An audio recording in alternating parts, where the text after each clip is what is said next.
But I'm living there, I'm living and keeping it real, you know. I'm not, I'm just living in the flat there. And I'm not going in for the big security thing like that. I've just got a psychological doorbell to deter unwanted callers, right? Because most doorbells are quite friendly, aren't they?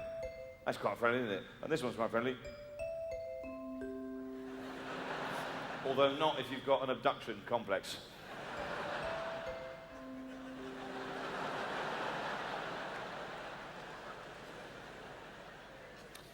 And so what I've done, I use a chord. It's actually an interval. I don't know if you're down with musical terms. Interval, so people go, oh, brilliant, and they're off, you know. No. An interval is a gap between two notes, like this. That's called a perfect fourth, all right? I mean, it's just a musical term. It's not perfect. It's all right. There's a perfect fifth. That's what it's like. You know. That's used a lot in Gregorian chant, you know.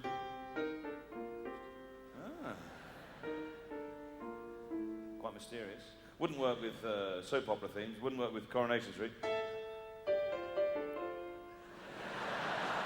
Sounds like a biblical epic, doesn't it? And lo, the Battersbys did smite the Tilsleys.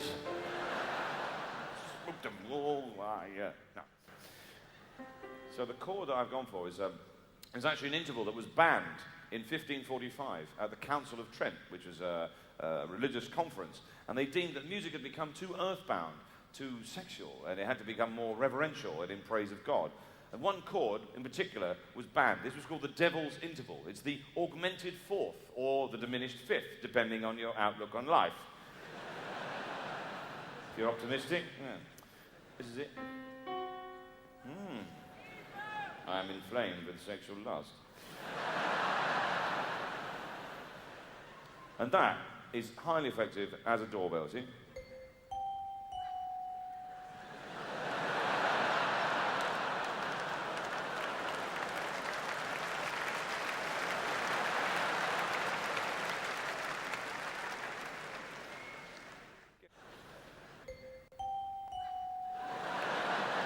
Step away, Obadiah. The devil dwells within.